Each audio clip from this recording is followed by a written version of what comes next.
Join us on Now We Consume. Take in the knowledge, take in the laughs, indulge in the topics with us. The Now We Consume podcast will take you through the parts of your day you normally dread.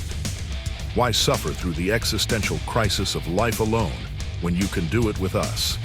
And now we consume. This is not meant to be a conspiracy episode or podcast, but we may cover some topics that dance that line like a toddler dances on their mother's last nerve. This podcast is rated I, for immature audiences only. Hello and welcome back to Now We Consume, where our pain is your gain. Thank you all for joining us today. I'm your host, Gibbs. Along with me is my co-host, Pip. Here to give you mental trauma the best I can. Yeah, you do a really good job at that. I just was. You are a professional.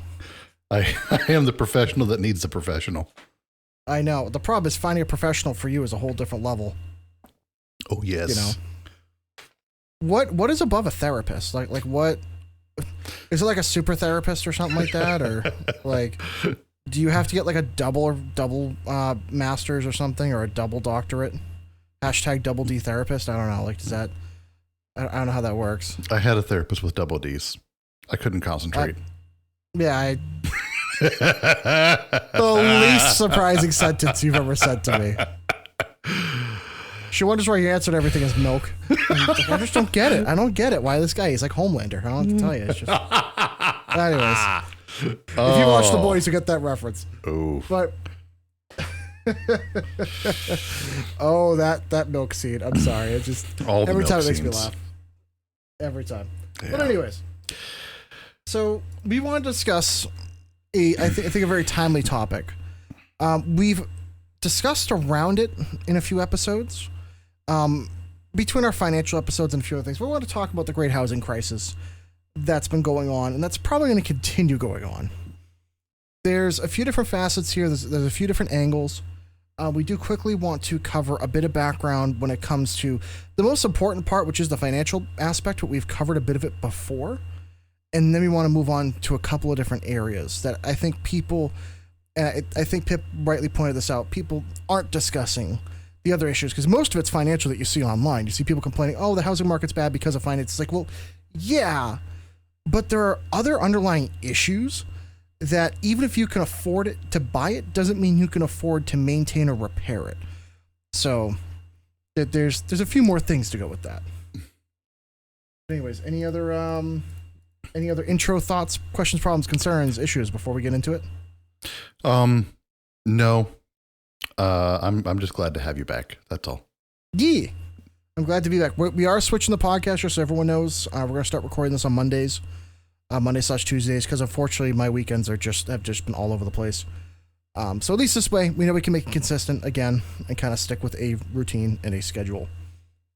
So that being said, I just do want to do a quick shout out. Please, make sure you guys follow us, and we appreciate all the followers on Discord, on Instagram, on TikTok. We've been having a lot of interactions lately and a big pickup in followings and stuff like that. So we really appreciate it, especially also with the Facebook group as well in the Discord and everything.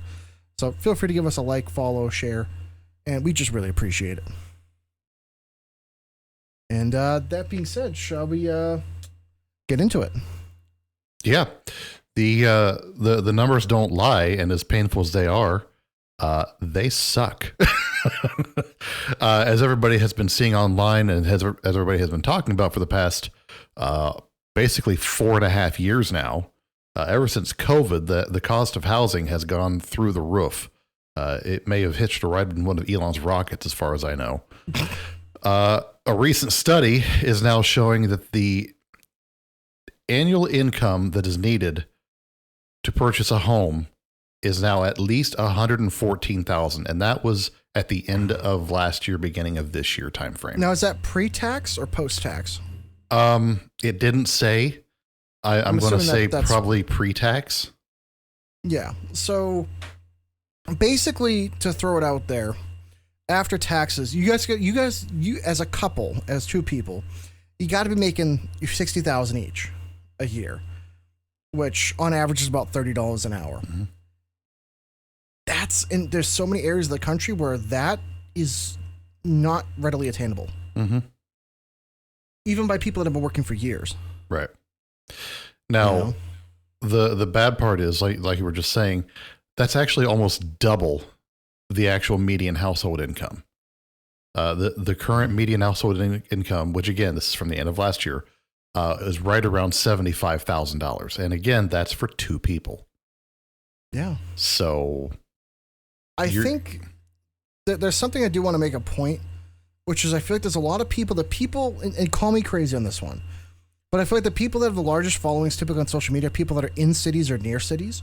So they really think the average American lives on much more than they do. Oh, yeah. And they don't understand that average people, like someone making $15, $18, even $20 an hour in most of the Midwest and the South, that used to be enough to live on. A decent wage.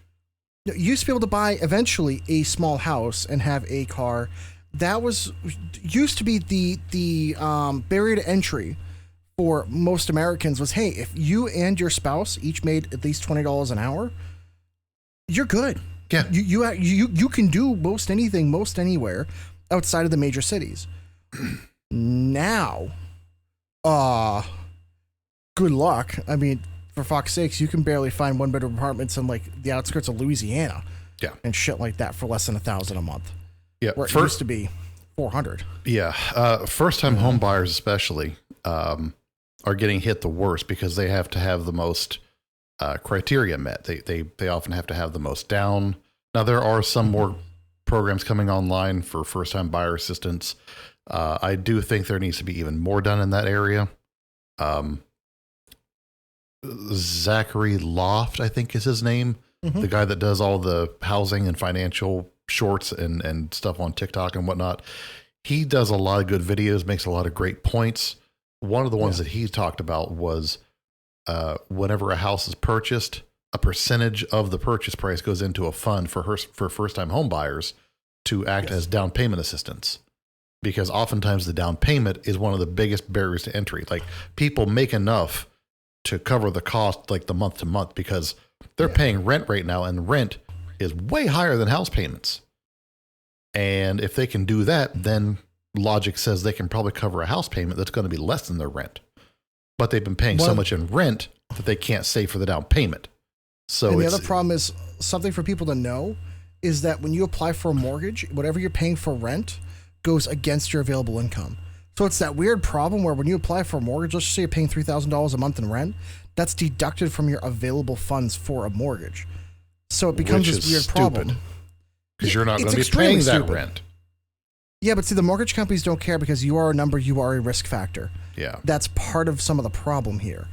So it's this revolving door of you have to make, in some cases, 2 to 3 times what you would normally need to make in order to get approval to get a mortgage.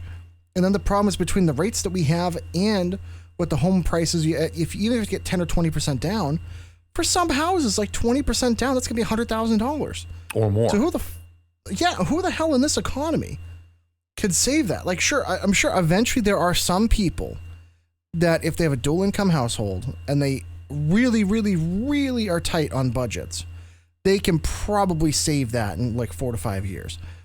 But here's the thing. That for most people, that means no fun, no hobbies, no nothing. That's literally just going to work, coming home, sitting. Yeah, that's living on rice and beans, maybe the occasional ramen. Yeah, to really spice it up, you know. Uh-huh. It's, for most people, they're just not living. That's why I think so many younger people have checked out of ever buying a home. Yeah. They're going to rely on the pass-down homes, the inheritance houses. Yep. Which I do want to warn people, be careful. Because, so this is something that I've dealt with, and thankfully I found a way to avoid this. But when a house is passed down to you, especially if it's not done the right way, holy shit, you're in for it. Well, here's the thing. Capital gains is 20 or 25% on anything past $250,000. What that means is by the time they bought the house versus the time they died and you get it, you have to pay on that difference. So let's just say theoretically, like my grandparents, when they bought this house for $11,000 and now it's worth $880,000, I would technically be responsible on the hook for damn near $200,000. Do you know what I would not be doing? Being able to afford the house. So I'd be forced to sell it and take that loss, and I lose 20% for no reason.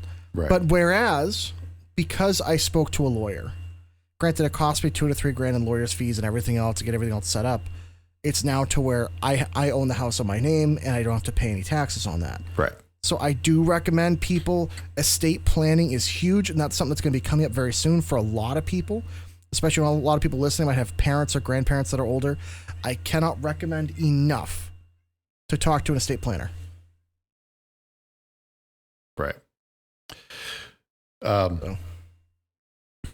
Yeah, the estate situation is something that honestly cannot be stressed enough as far as like a serious thing, because life comes at you fast and you never know when your number's up. So whether you're 30 or 44 or, even 26 or 28, it doesn't matter. You got to plan for it. So get your bases covered and do what you can. That's one thing that I'm actually starting to have to sit down and go over here in the near future. Oh, yeah. Estate planning is huge. And it's one of those things, once you have assets that are worth something, definitely talk to a lawyer that knows what they're doing. Yeah. They're going to be expensive. I'll tell you that right now.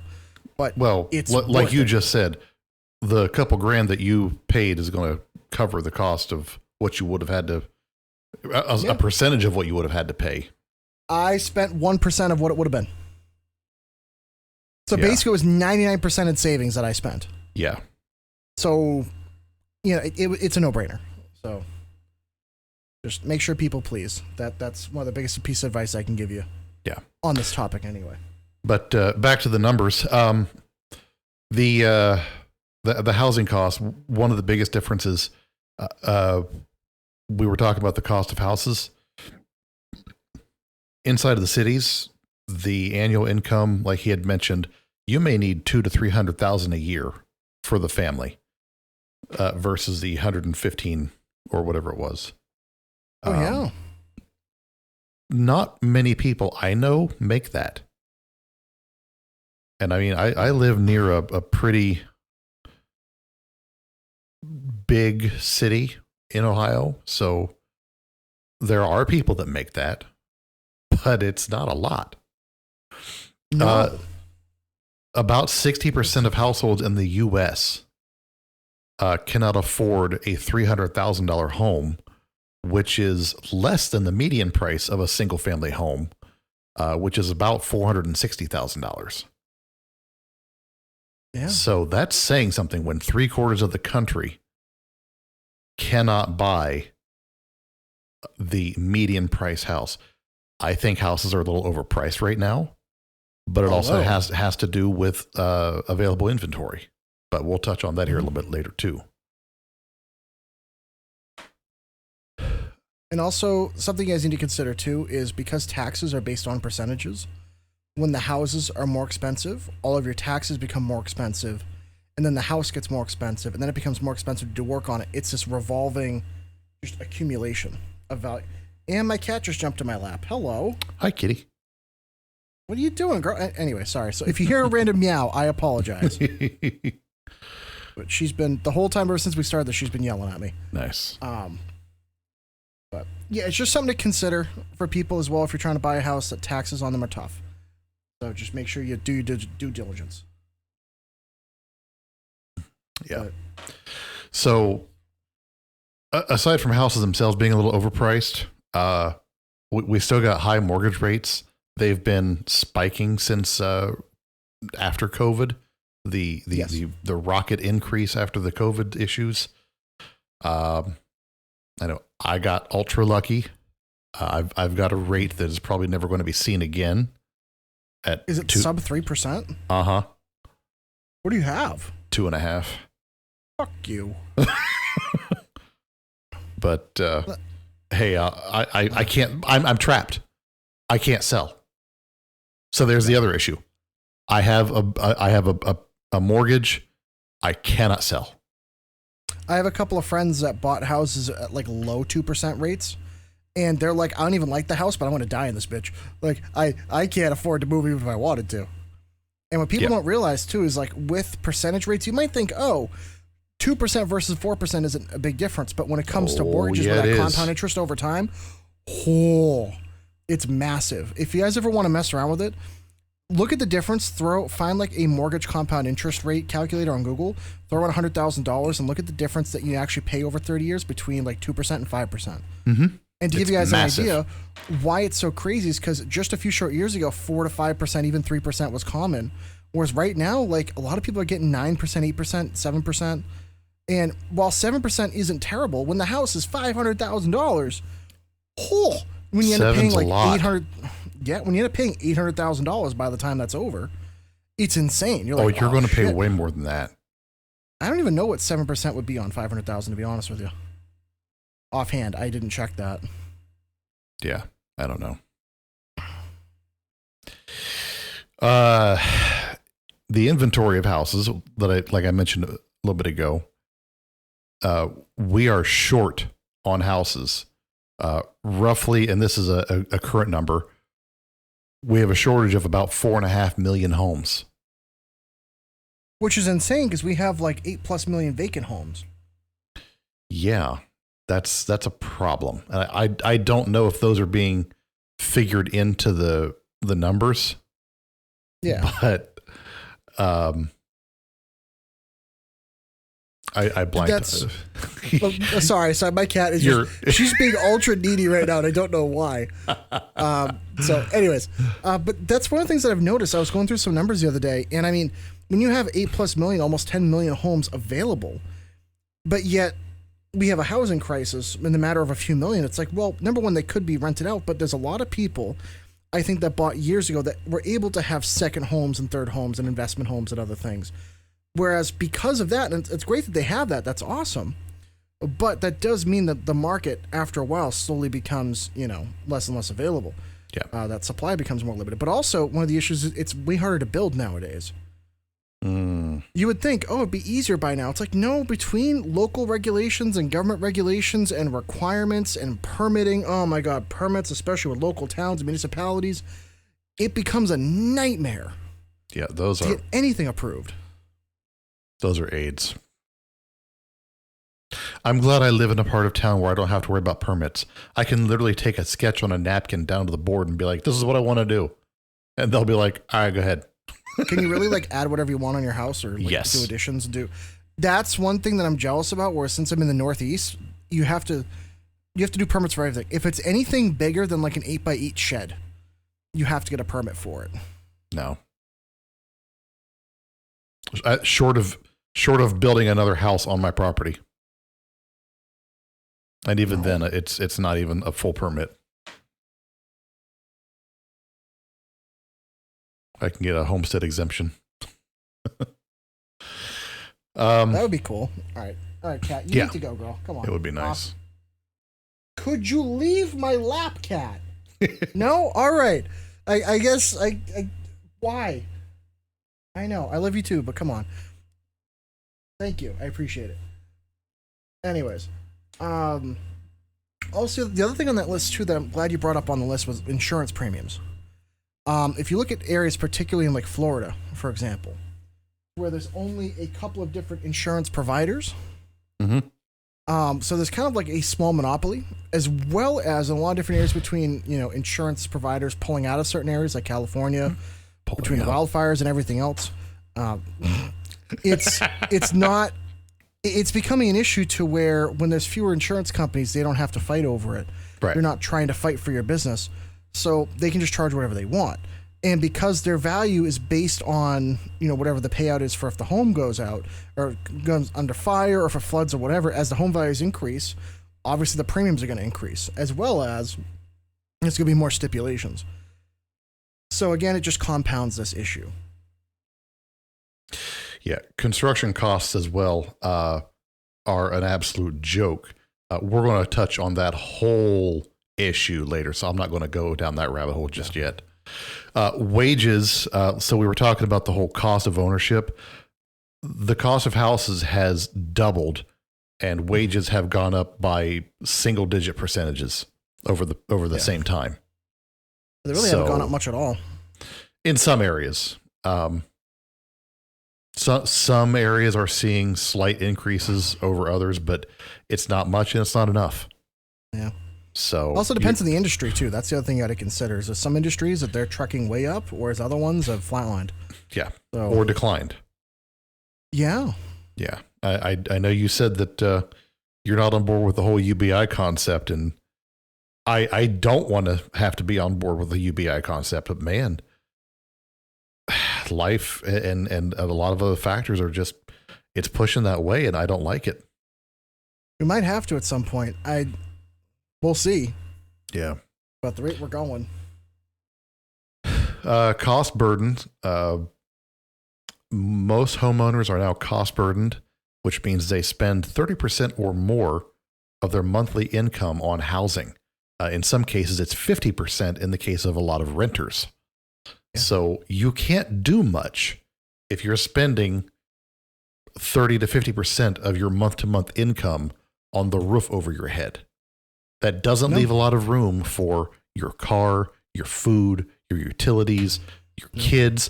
I feel so bad for the families that have or are trying to have or trying to plan to have young kids, because, oh my fucking God, the cost of daycare, holy shit balls. Yeah, like if you do not know, that can be for one kid, dude. Yeah, per kid per month, yeah. Oh, you know what's crazy though is I was looking at those daycare centers. A lot of them still pay their people like $20 an hour. They pay them garbage. Yeah, $20 an hour around here for a daycare worker is gold. So like, why at that point you could make a boatload of money opening your own if you just run a daycare center. A lot of it is the mental strain. Because I tell you what, not everybody is cut out to handle that many kids for that long of a day, every day, day in and day out. Not everyone's cut out to have kids, let alone manage 8 of them. You are so right. Holy shit. If I could institute one like hard law, you would have to get a breeding permit. I am a freedom-loving son of a bitch, but listen, instituting a breeding permit, oh, buddy. Yes, sir. Just, I can't imagine the idea of a police officer just sticking his head in your bedroom window going, hey, you got papers for that penis?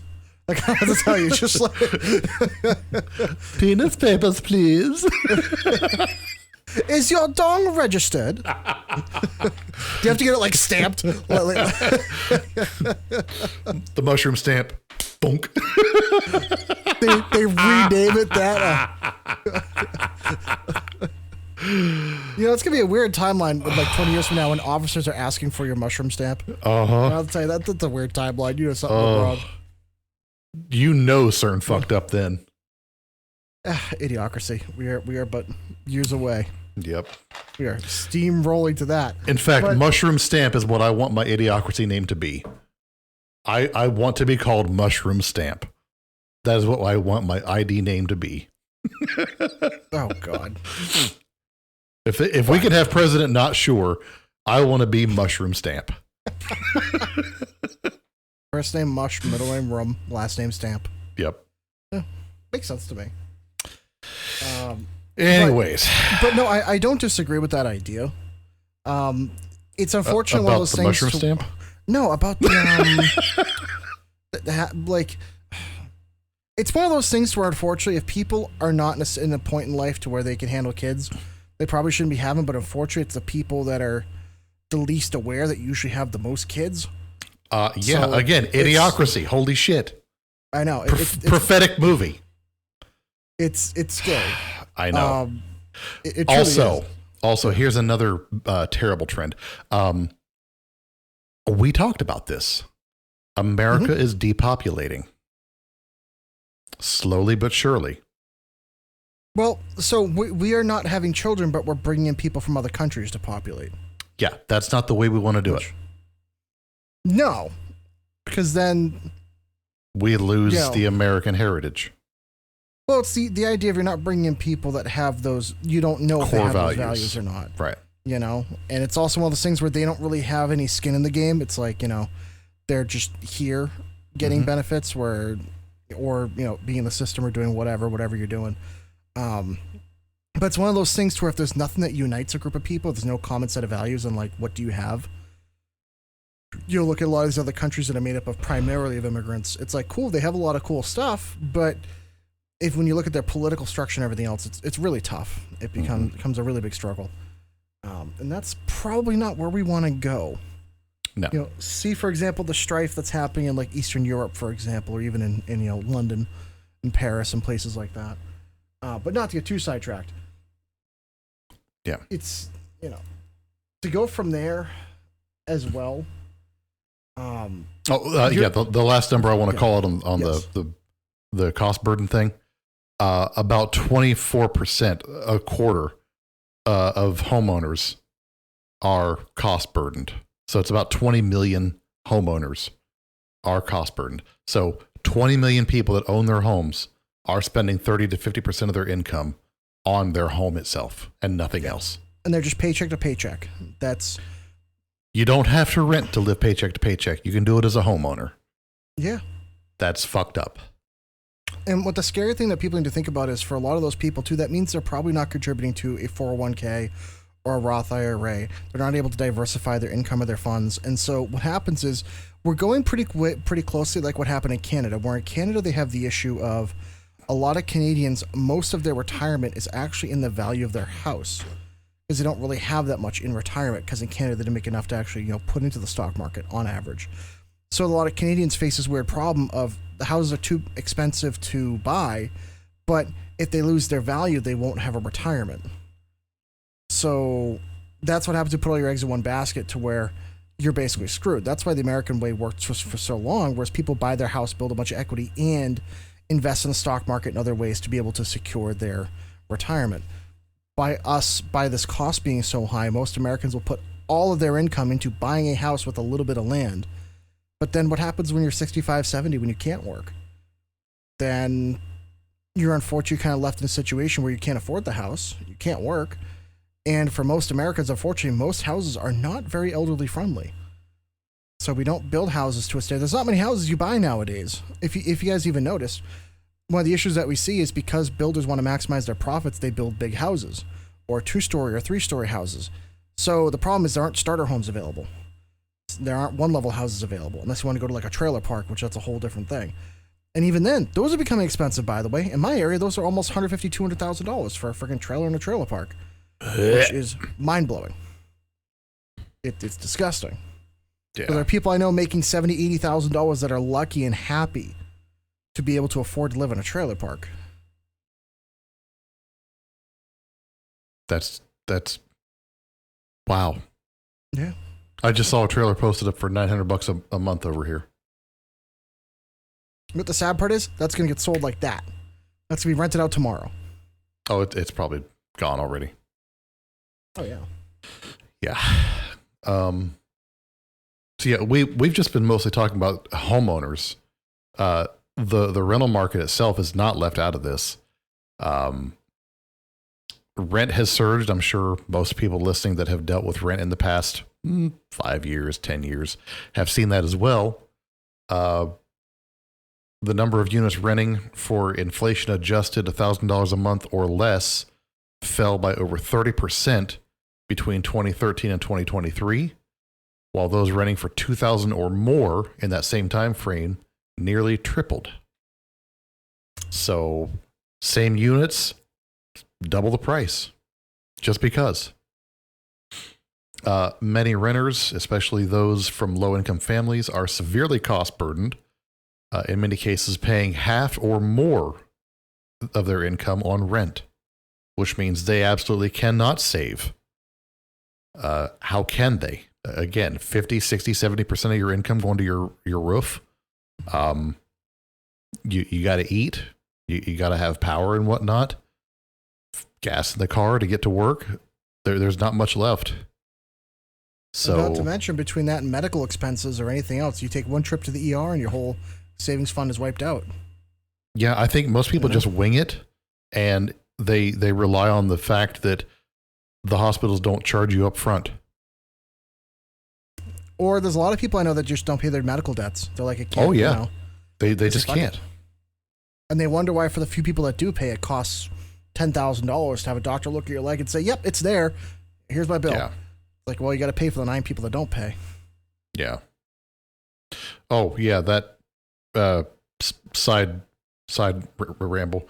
When my father passed, we were looking over the charges that we got from the hospital. Yeah. They charged $16,000 for physical therapy for him while he was at the hospital. They were walking him around the hallway. Yeah. They charged $16,000 to do that for a couple days. To walk the man around the hallway. And they probably paid the therapist $40 an hour. And people wonder why people do things to their CEOs. I don't know. Where are we? It's just, I don't know. That we already did an episode on some medical stuff, and I'd say refer to that one. Yes. For our opinions on that one. Where are we? Okay. The housing shortage is a significant burden on the broader economy, costing states billions in lost economic output, personal incomes, and of course, jobs. It reduces consumer spending, increases employee turnover, and hinders any business's ability to attract and retain talent. The shortage of affordable housing costs American economy about $2 trillion a year in lower wages and productivity. Ain't that the truth? Uh-huh. Now, let's talk about something that I think most people are not talking about. Yeah, this is the big one. This is to where, okay, anyone can talk about the economy. We discussed, now we did the primer for this.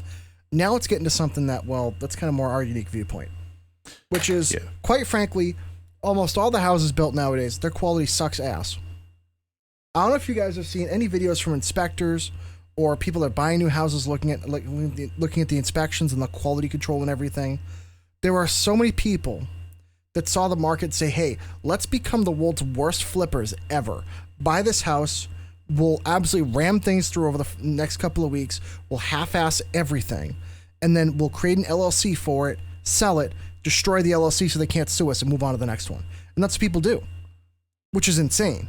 How do I know? Oh, because I know people this has happened to where they can't sue the people that built the house because, oh, that company no longer exists. Sorry. But, oh, well. There's no standards with it. And as long as they pay the local inspector when they go to sell it, they slip them a couple of bucks and say, hey, pass the house, and they will. Absolutely. That's because why money talks. Yeah, if you buy any new construction house, get not only one inspector, but 2. Make sure they don't know of each other, don't know anything. Find one that's even from out of your area, maybe, so the builders may not have paid them off, or they might not be in the know kind of thing. But I have seen numerous videos and reports about houses, brand new houses that already have massive water leaks, electrical issues. I mean, you name it. It's scary because all these people are thinking, oh, they can just become a general contractor and just do this. Or they can just build a house, or they'll contract out every little thing. And they don't quality control. They don't know how to do anything. But because there's no quality control standards and people need the house, everyone's going to say, well, I need a house if it needs some work to it. Like, fine, whatever. And people deal with it. What they don't realize is to get real work done, actual quality work in the trades. It costs money now. This is not just, hey, I'll pay a plumber $500 to fix my bathroom. No.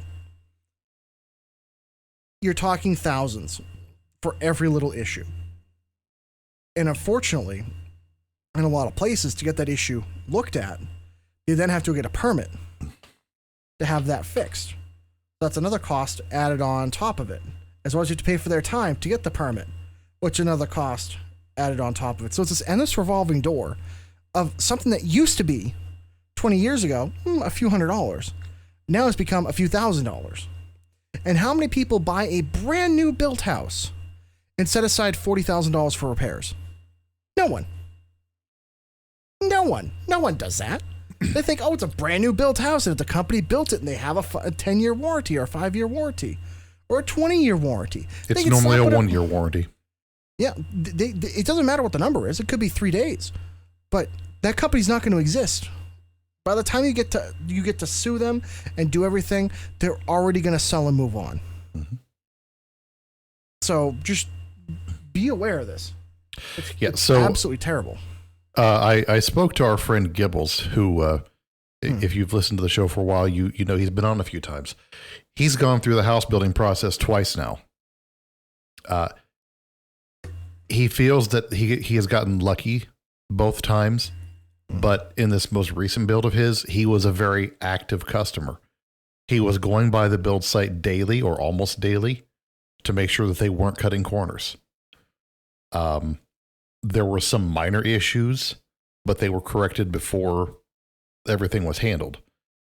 He said he had one issue with some steps that were starting to crumble, some concrete steps, but that was fixed by the builder, and that's the only thing that he's really run into.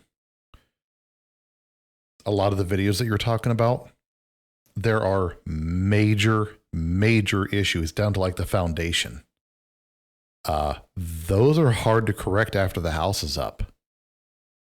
I've seen some videos of houses undergoing construction and a bad storm comes through.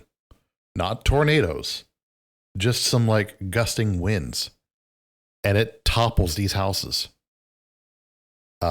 Is that really a house that you want to live in? In some parts of the country down towards the south, I want to say south and southwest, there are building companies trying to get away with simply building a frame and then putting the Tyvek wrap around the frame and then the siding onto the frame from that. They're not putting up a hard foundation shell on the outside. So no plywood or MDF or anything like that? Nothing. No. Just the frame, the Tyvek, and the siding. Wow. And they're saying that meets code. Bullshit. I'm like, yeah. Code for fucking Tinker Toys. That what they're trying to build is a glorified shed. Essentially, yeah. Trying to build. But it's a whole house. Yeah. Like the ones I have in these pictures behind me right here. Yeah. This is what they look like when they're done. And if you aren't there for the build process, you would never know because they get drywall on the inside. You're not going to know until the first time a loud storm rolls through and you notice, oh, it sounds like that storm is right inside the house. I mean, you've got, if you're getting a house built, you have to be an involved customer. So what I've heard from people is don't buy the houses that are built in big pre-built sections. Hire a company to build it specifically for you that has a reputation.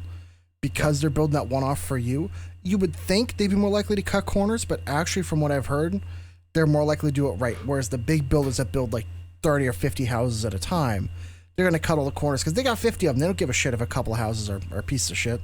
They don't care. They're making $300,000 or $400,000 of profit per house anyway. They don't care. That's the other issue. It's literally minimal cost for maximum profit. Mm-hmm.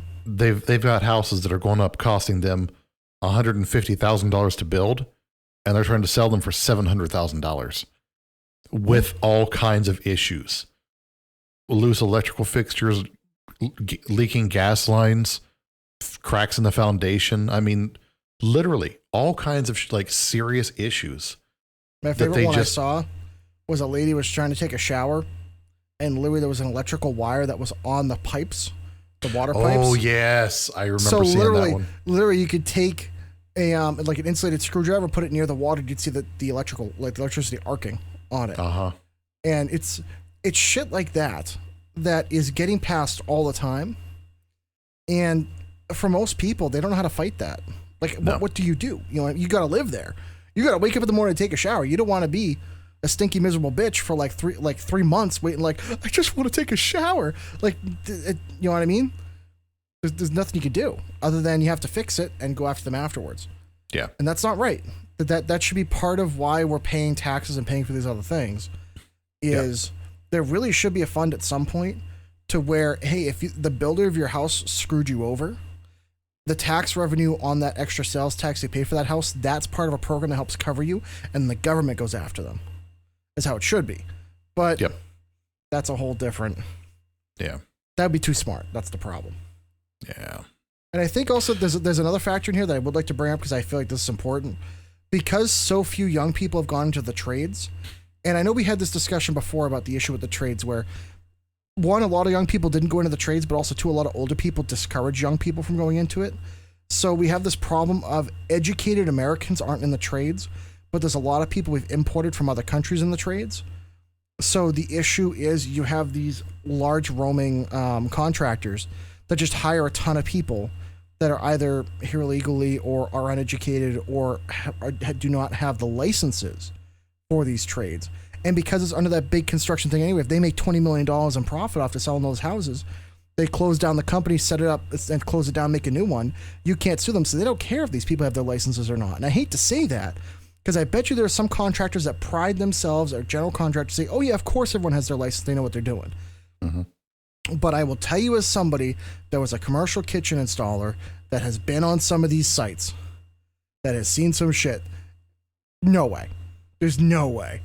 When you see entire crews of people that nobody knows what the hell they're doing, they don't know the right end of a fucking hammer. And the sad part is, you just have to go with it. So, just this is an unfortunate byproduct of several generations telling kids don't work with your hands, don't go in the trades. It's like, well, when you have 20, 30 years of nobody working in construction, who's going to do the labor jobs? You know, who's doing the framing, Mansley? You know, there's got to be someone. Yep. Yeah, we had a lot of people sit there and try to discourage hard work. You know, people just try to say that hard work is a bad thing. So, and I disagree with that immensely. Having some pride in your craftsmanship and what you do, that's huge, especially nowadays with the profit margins.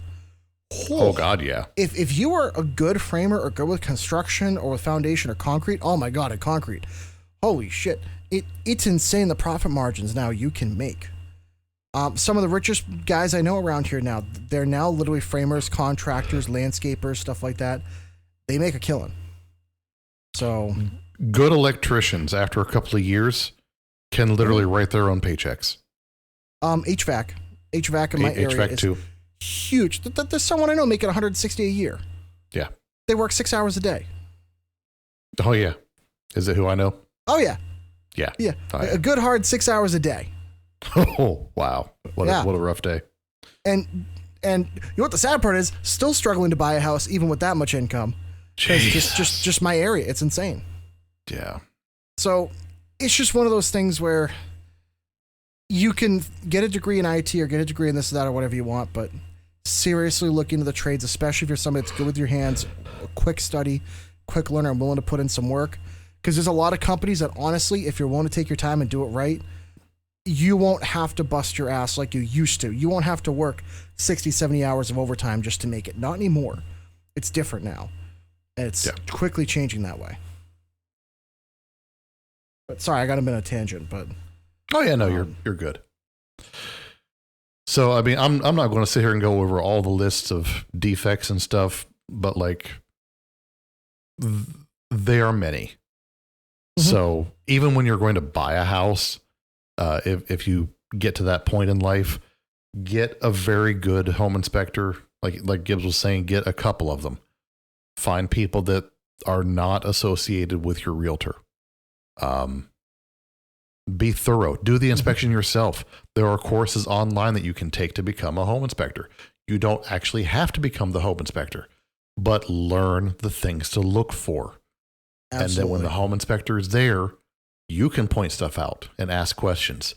You might see things they miss. And since they're there, you can write it up or they can write it up. Do the work. It's your house. It is the biggest investment of your life. So put some work into it. A buddy of mine that's a realtor gave me a bit of advice, which was that if you go to buy a house, I agree with you 100%, Pip. Take a bunch of photos, take videos, anything you think maybe sort of might be out of place, document it. Mm-hmm. Document it.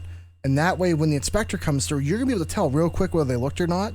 Don't even let them in the house. Outside, show them, hey, I found this. Did you see this? Did you see that? If they tell you no on everything, you know your inspector's worthless. But if they tell you, oh yeah, I have these photos too, or I saw this, or, you know, it's a quick litmus test to see whether you're getting value out of that. And that way, if you don't, immediately put up a bad review, immediately move on, find someone else.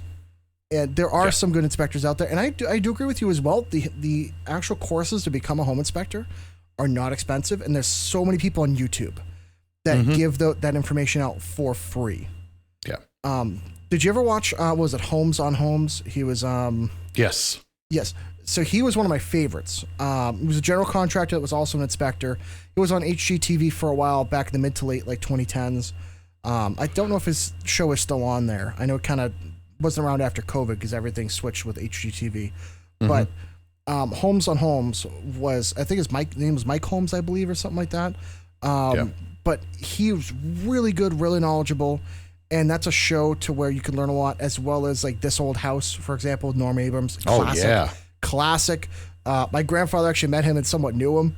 So my house, fun fact, before my grandparents got old, he actually sent a letter to Norm Abrams about this house that I live in. But because we had so much going on with the horses and everything else, the filming crew and scheduling, it would not have worked. Oh, wow. So this house did not end up getting featured, which kind of bummed because I was like 8 or 9 at the time. My grandfather told me this like a few years ago before he died, and I was like, man, that would have been so cool. Yeah, it would have. But yeah. So the thought of building a house is great, but where are you going to build? You can't just build it on thin air. You have to have land. And unfortunately, while we can build houses all day, we can build straight up if we have to. We cannot make more land unless you're Lex Luthor. So land has become an issue as of late. The federal government has even gone so far as to start mulling the process to allow federal controlled lands to be sold to companies and other entities for the use of development for houses. I'm not sure how I feel about this because a lot of the sales have been geared towards, certain investment companies, like our favorite BlackRock, who owns BlackRock, everything. Vanguard, State Street, all the usual culprits. Mm-hmm. So here's my thought, because I have a big issue with this. I'm naturally a little bit more of a conservationist when it comes to nature and land and whatnot. I understand it's a short-term solution. I'll just sell a bunch of federal land so they can build on it.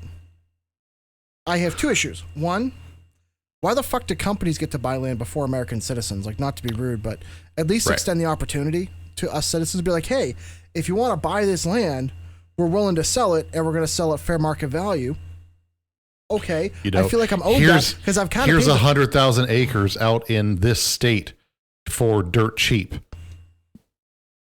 Yeah. Buy it, $50 an acre or whatever. But why wouldn't they do it so fair market value? Maybe the idea should be, okay, we're going to have pre-approved houses by a bunch of builders that already meet the criteria in this state. We're going to sell this land. We're divvy up these acreages anywhere between like 1 acre plots, half acre plots, if you want small plots, up to 4, 5, 10, 20, 50, 100, and a couple of 1,000 acre plots or whatever. And basically pre-lay out almost like a small town or a city. Or based small town, more like a small town. So the idea is the town already has this planned out. And they know the houses that are already pre-approved that meet criteria, meet everything from builders. And they pick various ones and they offer up like 50 or 100 different designs, let's just say, that are pre-approved. So when you buy this land, you don't have to redo the permit process or anything. They know where the water mains are going to come in. They know if you need septic, electrical, everything else. Everything's already done. So then the idea is for people that maybe want to buy and build their first house, they can do it at a reasonable price. Like imagine being able to, let's just say in the middle of Utah or Colorado or something like that, being able to buy 5 acres of land for like 50 grand and then spend $200,000 and build a house and have a brand new house. That's good. That's nice. It has a garage, has everything, and you're into it for $250,000. Do you know how many families could actually start their lives and actually go somewhere with that? A lot. But the kicker is you can't just build the houses. You have to build literally a whole town. You have to build the post offices, the shopping centers, the retail outlets, the entertainment stuff. And you know what you do? Everything has to be built all at once. But you know what you do, which is pretty simple?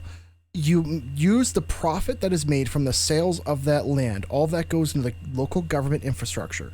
So the idea is, by the time they sell all the plots of land, it's basically a 3-year reserve, where the idea is you buy the land and then in 3 years you can build. Mm-hmm.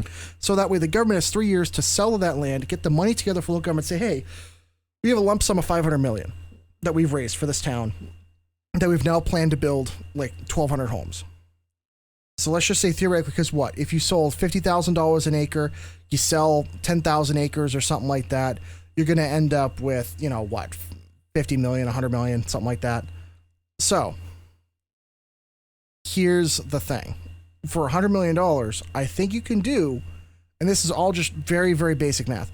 For $100 million, I think you could build a local municipality, things like your local police station, fire station, elementary school, middle school / high school, get all those buildings built, even a local, like a little medical center or something like that. And then guess what? After those 3 years are up and all that stuff is built, now everyone can build their homes. Now that from day one, you have all these services available, and they had a surplus to run the local economy and run that municipality. This is not that hard. I'm just some fucking moron that thought about this for all of like 2 hours. Hey, you said it, not me. Well, I'm honest with you. So it just boggles my mind that our elected officials can't think of something like that would work and create towns from the ground up that would be efficient and have walkways and pathways and all these other things. But their solution is, we're just going to fucking bulk sell it to a bunch of investment firms and let them do whatever the fuck they want with it. Mm-hmm. Really? So, like, that's going to help the average American? We have an episode on cities of the future keyed up for a future episode. Those kinds of issues will be discussed in that episode. However, I do want to make one statement, because this is information that is relevant to both that future episode and this current conversation. I recently found out villages may still be illegal in the U.S. I'm not sure, because I grew up in a village. It was a sanctioned village of the town that I lived in.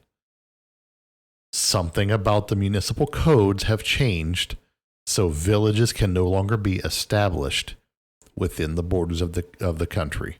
I have to look into it. So that it has to be a town? It's got to be at least a town, and there are guidelines. Why not a village?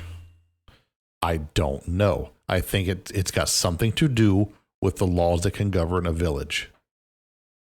I wonder if it's because they want minimal hookups and minimal control. Well, I think villages are allowed to have like homesteads and off-grid stuff. Oh shit! I didn't think about that. Yeah, I'm like 90% sure that's the reason. If they're going after my off-the-grid and homesteading stuff, that's how you make me mad. That's how you get me involved. So, as best I can tell and remember, just from what I was reading and watching, that was the push.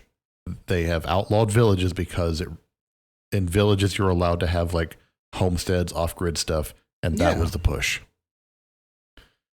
So we can wait till we do the Cities of the Future episode to bring all that up. I'm going to tism on that later, because that piques my interest. I do the tism, buddy. I need to look that up, because if you're right about that, I'm going to get consumed by it. This is the podcast for it. Exactly.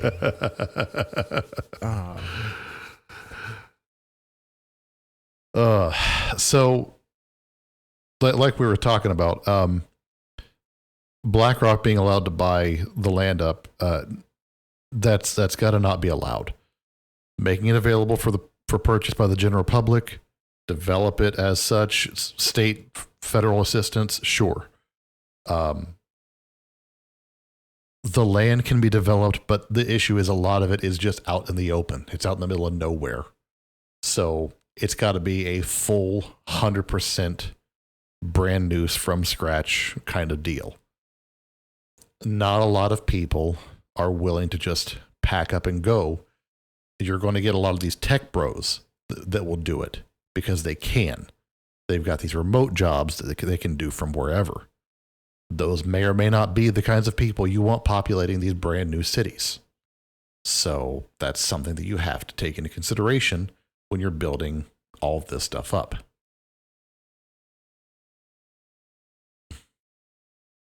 Well, I don't know. I guess I wish that the U.S. government would be a little bit more lenient with us starting our own homesteads in our own villages in our own areas. Just let me buy like 100 acres and start my own family compound, please. Just leave me alone. More people should do that. More people should be able to do that as well. The family compound. There's some people that do that on YouTube and whatnot. And they document all that shit. The 100-acre plots, and then they split them up with 5 families, so everybody's got 20 acres or whatever it is. Oh yeah. And everybody helps everybody out. They don't need the government. That's the issue. They are too self-reliant, and that scares the government. It's the only case of communism to ever work is in groups of under 100 like that. Yeah. Like groups of under 50 or 100 to where you just have a few families. Socialism. Yeah. Effectively, yeah. Yeah. But it's yeah, you're right, more socialism. But it's the idea of, all of you getting together, working together, seeing each other often, being reliant. It can work. But I will agree with you that that's something the government does not like. Because if you can run independently, you don't need it. Mm-hmm. Yeah, because one family raises, goats and chickens. One family raises rabbits and cows. One family does all the gardening. One family does all the woodwork stuff, Yeah. Trade as needed. I've always wanted to do that. That's always been like a secret thing of mine.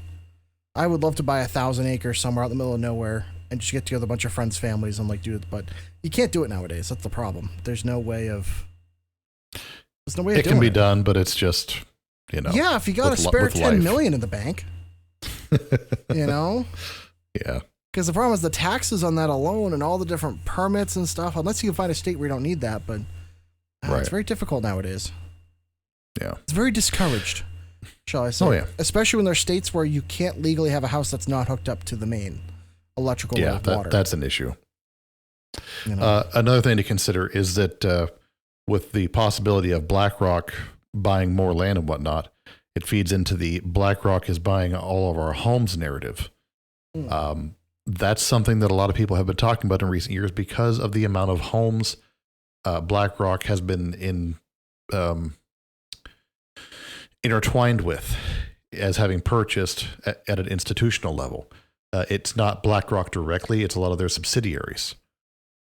They're buying up houses to rent out to people so that people can't buy these houses as single family owners. That's also hurting the house supply that we talked about earlier. So BlackRock is just evil, and they need to be dissolved.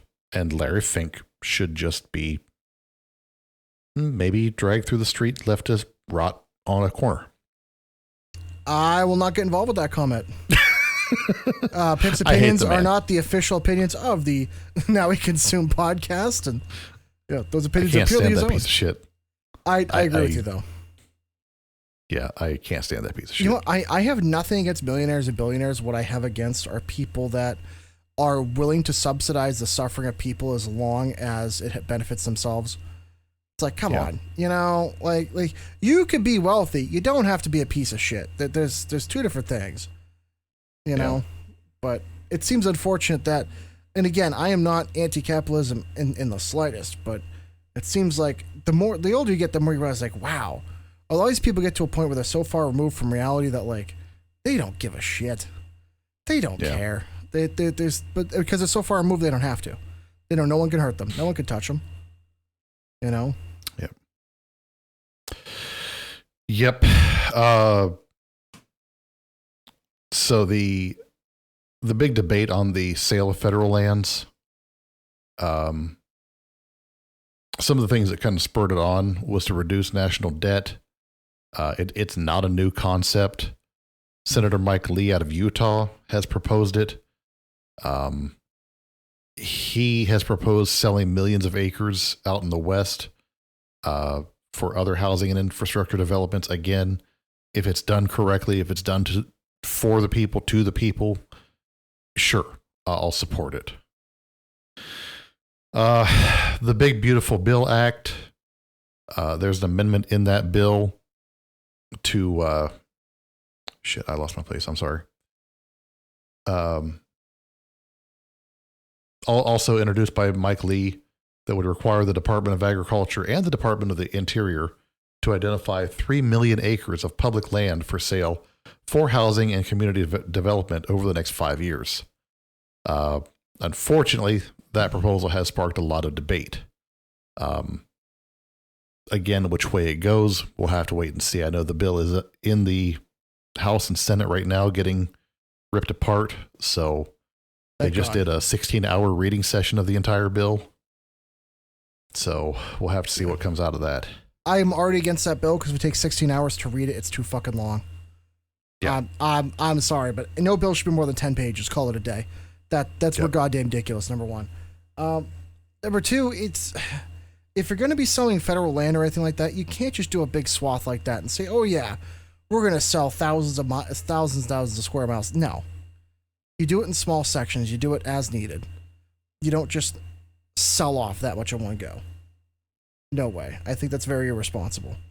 Especially when if you're doing something at that scale, there's no way to know the damage that'll be caused to local wildlife by the developers that are going to come in there and just demolish everything.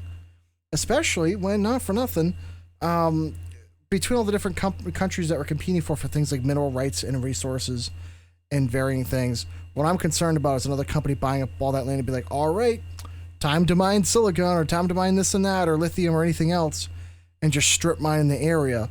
And then somebody's going to have to try to figure out how to build houses in giant quarries where it's just going to have to, all this massive land filling and everything, have to redevelop all the land. Then eventually you're just going to have no nature there. It's going to be like this flat, barren wasteland. So, like, I don't know. I'm all about utilizing the resources we have, but I'm worried that someone's going to buy up all that land and just demolish it. Okay, so 2 thoughts, and I want to say these before they Zoidberg and Sandcrab out of my head. Yeah. If we're building in quarries, it's a way cooler underground out west like that. So that would be built-in air conditioning. Not a terrible thing. Secondly, we definitely need to make sure we're not selling land to foreign countries, especially the great China. They need to just have all the land they've already bought forfeited, especially all the land near military bases and all the farmland. That's why it should always be offered to American. And I agree with you. That's why it should always be offered to American citizens first. To the people that pay the taxes for the land, to upkeep the land already. Yep. Especially after that attempted agri-terror incident. Yeah. That's still nuts. I can't believe China tried that. How did that not get more media attention? Because in the weeks following that, I think it was to keep panic at a minimum. That's my opinion. But we should be panicking over China, like not for nothing, but well, not just China, but the whole poisoning of the food supply like that. Yeah. I mean, okay, the food supply is already poisoned, but potential loss of the food supply, people would go nuts. 100%. So I think that's why they've tried to stamp it down. But that's what kills me is why the government's so against homesteading, when if we actually had most Americans that grew their own food, then a lot of that would be irrelevant. Yeah. But you need land to grow your food. And if you live in the big cities, you can't do that. It's like some of our politicians are owned by China or something. Oh, no, that's never a thing. No, quick side note. Yeah. Did you see the video I sent you about Nancy Pelosi? Which one? She might be getting indicted. Ooh, for what? This is, it's being led by Kash Patel. So selling secrets possibly? A lot of shit. So this might actually happen. Good. I can pull it up and we can read it here on the podcast. Because this is like some serious shit. And I will act this way regardless of which party affiliation you have. If you're selling secrets and doing BS, you deserve to go to jail. End of story. I don't pick sides with crap like that. But especially so it was for the FBI Director Kash Patel says the seizure of all of Nancy Pelosi's office staff records has led to actionable evidence that she orchestrated January 6th. Well, we knew this. But now there's proof. Now there's proof. Yeah, they finally got the proof of her denying the police to come in, the National Guard. Several of her staffers were in contact with undercover deep state agents inside the Capitol that day. So that's going to be an issue for her anyways. Patel says a grand jury to hear the evidence is forthcoming. That'll be very interesting. She gonna go to jail. Well, and she needs to. Couldn't have happened to a nicer person. Right? Not at all. She's a piece of work is what she is. Okay. But people like you and I that follow politics, we've known this. Like, yeah. And I will say, any person that was able to go from a net worth of like $200,000 to $200 million on a $170,000 salary in the course of 20 years, they're pulling some shady shit. Yeah. Hey, track her stock trades. That's all you got to do. You too can be a millionaire. She beats out Warren Buffett almost 2-1. It's scary. Oh, yeah. So, no insider trading happening at all. Not at all. No. No. None. Couldn't possibly. Yeah. So, there's also a GOP plan to sell 3,200 square miles of federal lands. But unfortunately, that was ruled to violate Senate rules. So we'll see if that gets brought back up in some kind of a proper motion. Because, we know all about proper motions around here. And I mean, the list goes on and on and on. So there's arguments both ways for and against selling federal lands. If you've got an opinion, we'd love to hear it. So I guess my worry is we do want to preserve some of nature for the next generation after you, for kids, grandkids, so on and so forth. Well, absolutely. And I guess my worry is I don't want America's value to be purely in just real estate. And then eventually someday we are just a metal metropolis full of, iron and concrete, rather than having, the idea of the idyllic, suburbs and open spaces and farmland. And if anything, we need more farmland, more than more houses. And I hate to say it, but, if we can't grow enough food to sustain ourselves, what's the point of putting in more houses? Yeah. But that just means, AKA, we have too many damn people here. Yep. But that's just my opinion.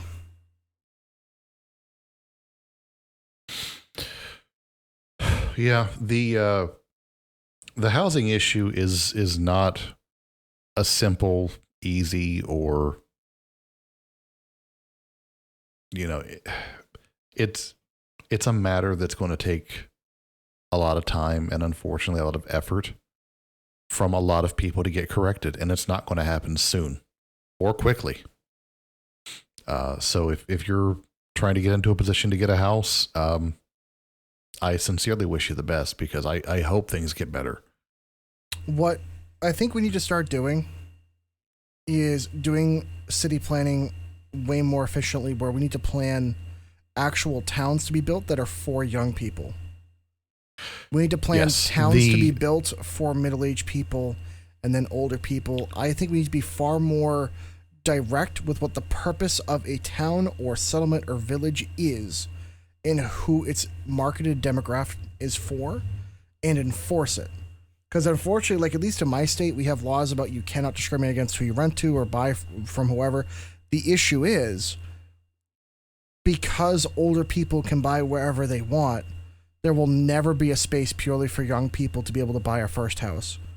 Because older people have the assets and the leverage and the equity. So until we make laws about saying, hey, this town is for people between the age of 25 and like 50, or 25 and 45, for young families, or like 25 and 40 or whatever. Until we start making those rules, the young people are never going to have enough buying power to afford these houses. Or option number 2 is, instead of enforcing what the houses are in the area, you just enforce size requirements. So the idea is like, hey, maybe, for instance, we should start building tiny communities where the idea is they're all tiny houses, 400 to 600 square feet. They're super well insulated, super efficient, and they're like $100,000, $50,000, whatever. And they're just meant to be a starter place. Hey, you have somewhere to sleep, somewhere to shit, somewhere to, chill and watch TV, have a small kitchen, that's it. It's basically like a New York City apartment, but on a house. Okay, for a hell of a lot cheaper. That's what I wanted to kind of go into, was this whole concept of the tiny houses. I understand the want for some of these things, but as somebody who has been in situations where you're not given a lot of space to live, in the military, it is not a life that I would want for a lot of people. Not everybody is mentally suited to live in a confined area like that. Now, the definition of tiny house can vary. So I don't think tiny house is really the right way to go, but maybe just smaller houses that, like you said, are designed to be efficient construction, efficient build, space managed, and low cost by design. That doesn't mean they're built cheap. That doesn't mean they're just going to be a throwaway house, but a community of starter homes that are built to last. You could even do them on like leases. I mean, it's essentially going to be a rental community, but if their cost basis is set up, then that's something that can be done. Maybe it's done up with an equity program. If you live here, the rent counts towards your credit. And then when you leave, you transfer out, or you basically, you buy it for X amount of years. It's counted as a lease. Yeah. And then you lease it to somebody else, and there's an exchange of funds, and it works just like a sale. There are programs that can be done like that, but you need, again, land to do it. Now, over here where I'm at, I was looking at doing something similar to that, but the legislation is not in place to do that part of it. So I had the thought of buying the land, clear cutting it, getting it developed, and putting a few small properties on it to be rented out. But I don't have the capital to do it. I've got everything up here, but I don't have everything right here. So this is part of one of the things I wanted to talk about is when I'm older and I decide to get into politics, because unfortunately I'm going to have to at some point, not by choice, but by necessity. One of the things I wanted... It's 2032. I know. Don't tempt me. I'll be old enough legally. So we'll see. But one of the things I wanted to discuss with people was the idea of creating communities, what I consider tiny home communities, which really they're not like 300 square feet, but they're more like anywhere between like 1,000 to 500 or something like that, whatever you need in there. But the idea being of making small communities of maybe anywhere from 10 to 30 or 40 of those that are built to be super efficient. So they're extremely well insulated. They have solar panels. They have, electric everything, already hooked up to internet and whatnot, and water and everything. They have their own sewer system or hooked up to local sewer, even just maybe septic tanks that could be shared between several. The idea that instead of older people having to go to an old folks home or young people having to buy something they don't afford or whatever, the idea of making communities where you're surrounded by your peers, surrounded by people that have the same interests as you, and then marketing it towards those people. So, for example, in my case, what if I could find a community of people that are all into cars? What if I could find a community that are all into like gamers or stuff like that, or even all into firearms guys or whatever it is? What if you just want a community where it's literally just a bunch of old people and everything's quiet? You just want to be left the fuck alone. The get off my lawn type. That's awesome. Yep. There's a community for you. Why can't we develop a system to where you're allowed to say, hey, this is what we do here. This is what we're marketed towards. But what you do is there's a legal way around this. You have to be voted in and you pay a membership fee. Because in a membership, if the idea is you can vote it out at any time, there's no legal restriction on not being able to kick someone out. You know what I'm saying? So then it becomes Survivor with your home. Well, I don't want that. I'm a dick. Well, see, then you can go to a tiny, home people full of a bunch of assholes, which is fine. You can have fun, TP each other's house and egg each other's shit.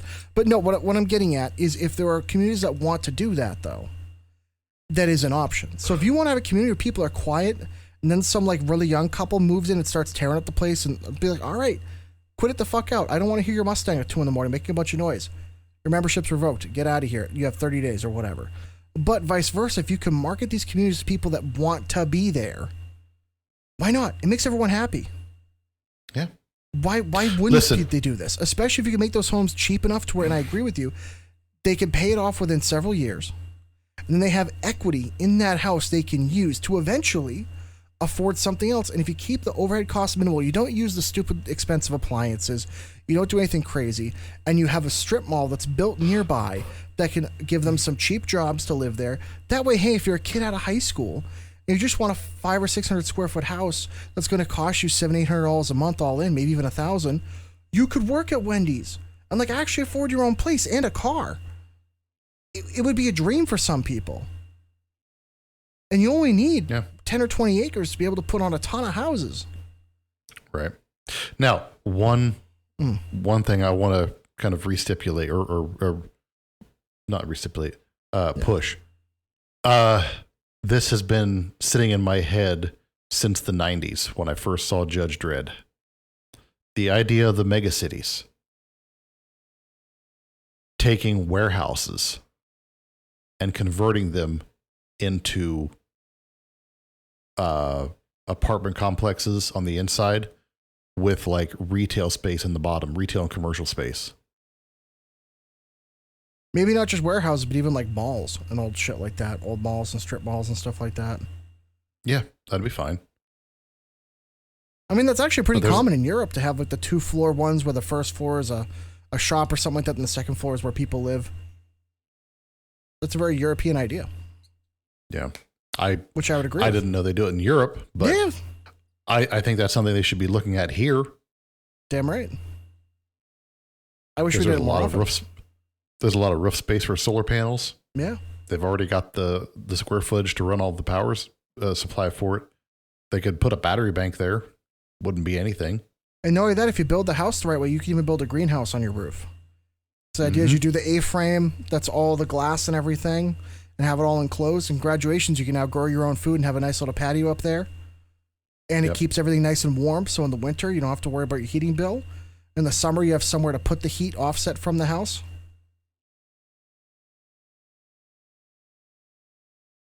Look at us. We're solving another issue. Well, yeah, that's what we do. The problem is no one listens to us. That's our issue. We can solve all the problems, but it's the people with money are like, yes, but I wouldn't make a return of 397%, so I'm just not going to do it. It's like, you know, I think that's one of the things that's going to get me into politics is trying to push for some of these solutions, or at least showing the proof of concept. Because I think one of the bigger issues we have, like, for example, when it comes to housing, there's a reason why a lot of veterans come back and are homeless. They don't have communities that can support them, like through a tiny house project like that with local, either law enforcement or medical staff right there. Same thing with people that were like ex-drug addicts or something like that, trying to reintegrate, or even people coming out of prison that are trying to reintegrate to get away from gang stuff, away from everything else. This could be used in any single way you want to do it, and the local resources could be provided. It just takes someone to organize it, because I've already run the numbers before. I know how to do it cost effective. Yeah. I just saw a very interesting video that ties back into our prison reform episode. There's a prison over in, I want to say like Finland, Denmark, Sweden area. Yeah. They do prisons very differently over there. And they have a 5-year recidivism rate less than 20%. Whereas here in America, our 5-year recidivism rate is over 70%. Yeah. Because when they're locked up over there, they treat them like way different. They actually put them in school. They teach them skills. They make sure that they're taught like brain stuff, education stuff. Like, and these are the criminals that actually just have non-life sentences. Yeah. So like the sub 10-year sentences, like they're going to get out, so they need to be integrating into society when they get out. And the prisons are set up to look like the way society looks on the outside. It's not the 40-year-old building that just has a bunch of bars on the inside. It's a focus on rehabilitation over punishment. Yeah. Which is, I think, the way it should be for most crimes, or especially victimless crimes, or if it's your first crime. Yeah. It's one thing if you do some of the more extreme stuff, then, well, Yeah. I have the opposite opinion of you, of those people that do the more extreme stuff. But tree shredder lube. Yeah, exactly. But if you just committed tax fraud, I really don't think, you know what I mean? To be fair, taxes are theft anyway, so like, yeah, that's a whole different ballgame. But I was saying, how is it a crime if you're stealing from thieves? You know, where's Robin Hood when you need him? But it's one of those things to where a focus on rehabilitation would be huge, which I know we did an episode about anyway, about the prison system and reform. I think that's a really important watch. I feel like we did a lot of problem solving there and really kind of pointed out a lot. But we do a lot of problem solving every episode. What are you talking about? It's what we do. Yes. You know, I feel like what we do is we give people other problems in the form of trauma, but we solve other problems. It's like we offset. We establish nature's balance, the balance in the universe. That between the start of our podcast, the end of our podcast, there's still the same amount of problems. Just we solve the problems for the world. We give people their own problems. Mm-hmm. Congratulations. Here's your own personal trauma, hand delivered by us. You're welcome. That's what I do. Yeah, you know. Especially with you in the pre-show. Oh, Jesus. Yeah. You're going to have nightmares someday because of me. Gonna? Motherfucker, I've known you for a decade. Jesus Christ. Longer than that. 12 years? 10, 11 years? At least. Yeah. Wow. I'm old. Fuck. I'm old. God damn. Uh-huh. I'm really gonna get my will in order. God damn. I gotta take my own advice and talk to a lawyer. Jesus, fuck. Mm-hmm. I don't have my will in set in stone yet. Right. Yeah, me either. But all right. I think we've hit all the points we wanted to hit tonight. So, in being a weeknight, we're not going to drag this out. Yeah, I think we definitely hit all the big points in our own unique way. Yeah. I would like to go ahead and just confirm that there is no evidence that BlackRock is actively buying the federal land, but it has been proposed, and that's where it sits as of right now. I think we know there's only a couple of companies that can afford to buy several thousand square miles of federal land like that. There's only a few companies that are going to have the capital. Yeah. And that already know the people at play. Yeah. So they'll buy it up and build, $10,000 million houses. And besides the big three, I mean, Apple, Amazon, they could probably do it. Well, I really don't want to see out west Bezosville popping up. Well, the problem is you're going to have Costco Town, Amazonville. I mean, Yeah. You know what's going to be weird is I think we're also going to be quickly going back to the era like how it was where there would be corporate towns or company towns. Yeah. So where they own everything and they're like, hey, you can work for us, but we're going to give you somewhere to live. You know what that means? What? We could take a road trip and we're going to be driving and we'll see the giant white and blue sign with red writing. It just says, "Welcome to Costco. I love you." Welcome to Costco. We love you. God. Imagine it's the Costco, like, "Welcome to Costco. We love you." And one of the rules is like forcibly you have to accept a hug anytime you go into Costco. Jesus. And to get around it, they just put like the entrance sign at the city limits. You have to stop and you have to show your receipt for buying gas. Yeah. Oh. What's going to be even wild though are some of those. I bet you some of those towns though, in order for tax reasons, they're going to make them electric vehicle only. Probably. I'll tell you that right now. That they're going to make their own insular towns to where like, good luck leaving. Oh no, this town is owned for the next 150 miles square wide, and we only sell electric vehicles that do 140 miles. Oh no, you can't leave. You can leave whenever you want. You just can't check out. I just telling you, we're gonna get to that point.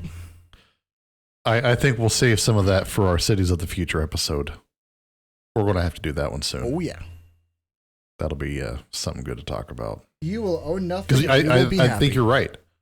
It'll be a lot of e-bikes, scooters, smart walkways, escalators, robo-taxis, that kind of shit. That's what it will all be. So you don't have to own a vehicle. But if you want to get somewhere, you have to pay a lot of money to Uber to a rich guy that actually owns a car. Yep. It's going to be weird. We keep going forward so far that we're going backward. We're going to eventually be like the 1910s where like rich people owned cars before Henry Ford came out and like actually started doing the assembly line. So, well, you're a rich person, you own a Tesla. By the way, that was also said back in 1910, back when Edison was making cars. Oh, you're a rich person, you own an Edison. Like it's literally just 120 years off. Yeah. How bad is it that those were also electric cars? That's what I'm saying. The first cars were electric. Yeah. But money. Hey, that's all it is. Yep. All it ever is. Also, for our episode on the Fed that we're looking at doing, we have to mention the tie into the Titanic. I know I'm way off topic here, but oh yeah. There's a few tie-ins on that one, so we go. There are 3 tie-ins to the Titanic, and they have big names. It was a setup band, I'm telling you. The Titanic was a hit job. Yeah, exactly. Okay. Oh, so we're in agreement on that. Yeah. Okay. Good. Oh, tinfoil hats all around. Let's go. Yes. Woo. Yes, sir. Woo, we'll get the tinfoil hat for that episode. I may make a tinfoil staff. Oh, yes. I got to figure out a way all to right. do that. Well, wrap a branch in tinfoil. There you go. That's oddly simple. I was way overcomplicating it. Fair enough. Yep. Leave it to me. All right. So I think we're going to call this for tonight. If you made it this far, thank you. We love you. Gibbs will lovingly stroke your beard or your back hair, whichever you have. I will hopefully see some shares and whatnot on the socials. I actively encourage you guys to start trying to throw this in people's faces, get it into their eye holes, amongst other holes, and share the love. Don't look at me like that. I can look at you however I want. It's free country, bitch. Do not look at me in that tone of voice.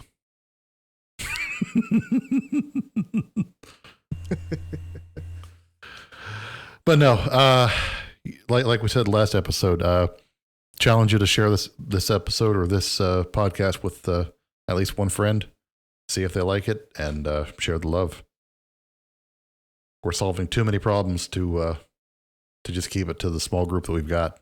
Yeah. Let's grow this bitch. Yeah, make sure y'all keep fucking up stuff at home so we got problems to solve, because we're running out of them. Yeah, we keep solving them. I know. I think the problem is we have to do an anti-podcast where we actually create problems in the world to keep this one going. That way both podcasts kind of keep each other rolling. Mm-hmm. Oh. You can be Gip and I'll be Pibs.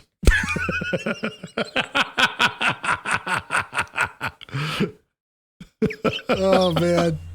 The problem is I have spent well over a decade with one name. And if you change it on me, I'm going to fuck it up every time. Hey, I was able to change my name the other episode with just not even realizing I did it. So I was Gibbs for a moment. So I know. It was that. Terrifying being Pip for a moment. Uh-huh. So much genitalia. How'd you like that emotional trauma? So much genitalia. I didn't even ask for it. It just showed up. Oh my God. The earthquake. Oh my God. Steak crevices everywhere. Sorry to the people at home. That was TMI. That was Oh God. All right. So we'll call it here. Thanks again for listening. We do appreciate you guys hanging out. And I guess we'll see y'all in the next one. Bye. Bye.